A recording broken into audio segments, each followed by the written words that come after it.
We have the Bitcoin ETFs, we have BlackRock on our side, we have Donald Trump on our side, and so on.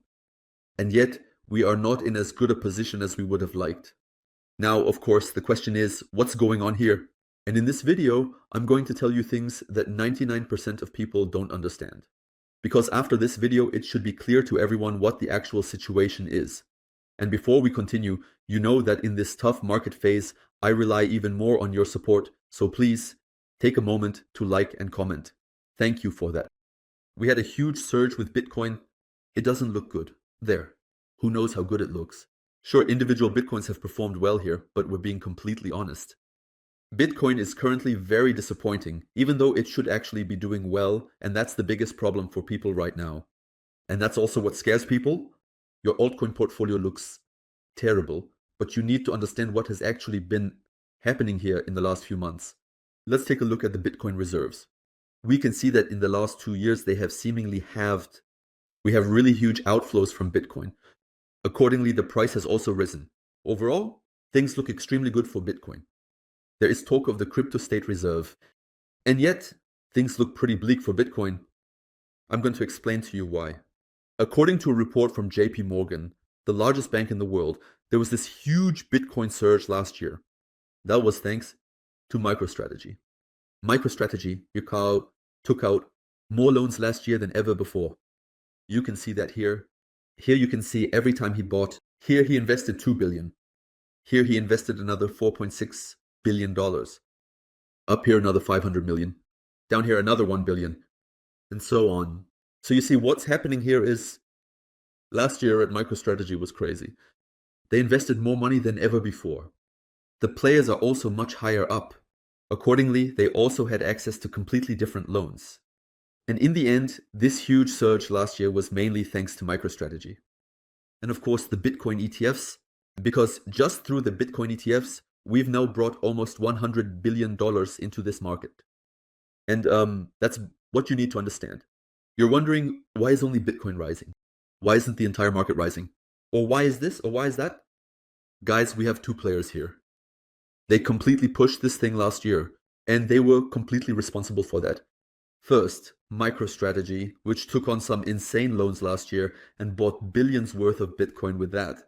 And on the other side, we had a lot of institutional interest, which also accumulated Bitcoin for nearly $100 billion. Both of these factors last year led to the huge buying power we saw.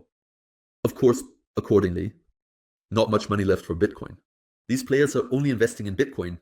Still, I'm convinced that there's going to be a reshuffling, and I don't think it's over yet. Or that only Bitcoin is performing or something like that. But you have to understand where the big difference is between the whales who are just buying Bitcoin and a regular crypto cycle. Because for a real bull run, where we also see an altcoin explosion, an altcoin season and so on, we need a lot of retail in the market. We didn't even have more retail in the market than in 2021. And I'm sure that this time we could bring in 2-3 times as much retail into the market through Instagram, TikTok, and so on. Like in 2021, that means retail.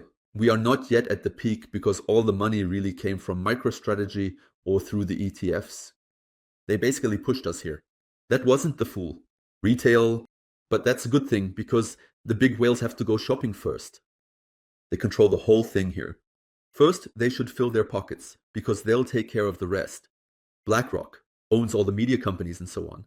He will make sure that Bitcoin gets pushed nicely in the future if he wants to. Because according to the cycles, this year the peak should be reached in November 2025. That's also what I see. Every time after the halving we had our 530, 560 days. This year the halving would be in October, November. That's the thing when you go by time and data. But what is most important for Bitcoin is global liquidity. And we've seen, for example, that China is already planning the first interest rate cuts. That alone reinforces the M2 money supply. And that way, we naturally get a bit of fresh capital into the markets. For example, we can also see in this graphic that global liquidity is flowing back into Bitcoin the most. Here you can see the correlation again. The correlation is enormous.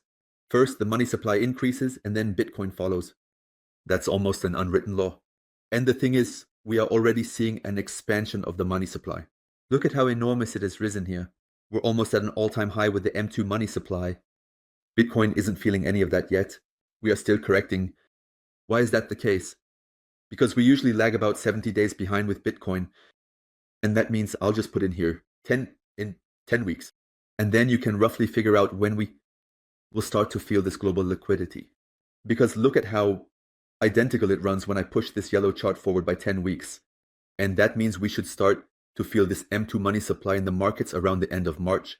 From then on, roughly according to time and data, if Bitcoin gets hit, then we could also see Bitcoin rise. And the cryptos, I believe Bitcoin would actually perform a bit better again. That's what we expect by the end of March, that we'll get fresh capital flowing back into the markets. That's extremely important. And according to time and data, you can also see that global liquidity runs in cycles, and we should expect a peak in the M2 money supply this year. It currently looks like we are reaching a peak here. I mean, look at this upswing we saw in 2021, and it has really been captured here identically. And that's the thing, that's also part of the reason why Bitcoin has these 4-year cycles. Because these 4-year cycles actually run quite similarly alongside global liquidity. So it's extremely positive that we are seeing an M2 money expansion. That doesn't mean we're going to go completely crazy at the end of March. No, there are of course a few other things that need to come into play. For example, the Fed balance sheet, because while we do see an M2 money expansion, we also see in the USA, money is still being made harder to simply dampen this inflation. That's obviously done on purpose. Accordingly, it's good that we're getting closer to that 2% inflation. That means at some point interest rates will be lowered, and that's when we'll slowly start to see a turnaround. And then we'll also see fresh capital flowing back into the risk assets. Because, I mean, since the end of 2021, more and more capital has been pulled out of the markets. Of course, that leaves us with no money for Bitcoin. Bitcoin is a highly risky risk asset. No money is flowing in with such a tight monetary policy. I definitely need to do something about that. I've also transferred this balance sheet onto Bitcoin. There we can see it again. Take a look at this when we had a huge expansion here. Then came the huge bull run. We had a correction. And then we had another upward trend. We've had another huge run here, and since then, according to the balance sheet, we've only been correcting. And as a result, money is simply being taken out of the markets, which is currently the biggest problem. Still, we had a huge upward trend with Bitcoin. That was, as I just showed you. It's really about the fact that MicroStrategy has invested billions here, so funds, we've never seen anything like this. And that alone, through the ETFs, has bought up nearly 5% of the entire Bitcoin supply. MicroStrategy and the Bitcoin ETFs. They basically handled everything in the Bitcoin and crypto market last year. Without them, we would probably be at $50,000 with Bitcoin. That's the big deal, and accordingly, we obviously have no money for Bitcoin. You have to understand that this video that I showed you today is incredibly important. Yes, nowadays there are simply bigger players in the market who can steer things more, which doesn't have to be a bad thing. No, quite the opposite, you can also take advantage of it, and some people think that way. The money is no longer being shifted from Bitcoin to Ethereum and so on. I disagree because we already had MicroStrategy in 2021. He also bought massive amounts of Bitcoin back in Ball 1 in 2021. And people were already saying we wouldn't see any altcoin season, and yet we had a really big altcoin season. We also had some companies in 2021 that only bought Bitcoin. Still, we have seen the reallocation, but as I showed you, for the reallocation for Bitcoin, it simply needs liquidity. And as long as we don't have that in the markets, nothing can really happen in that regard. We do see the M2 money supply gameplay, and it's really taking off. That's really, really important. It would definitely be good if we slowly started to see a loose monetary policy in the USA. These two components would really send us to the moon. I'm telling you though, I hope you enjoyed this video, friends. It was a lot of work. You know, I like to put a lot of value into this, so feel free to give me something back. And until next time, friends, bye.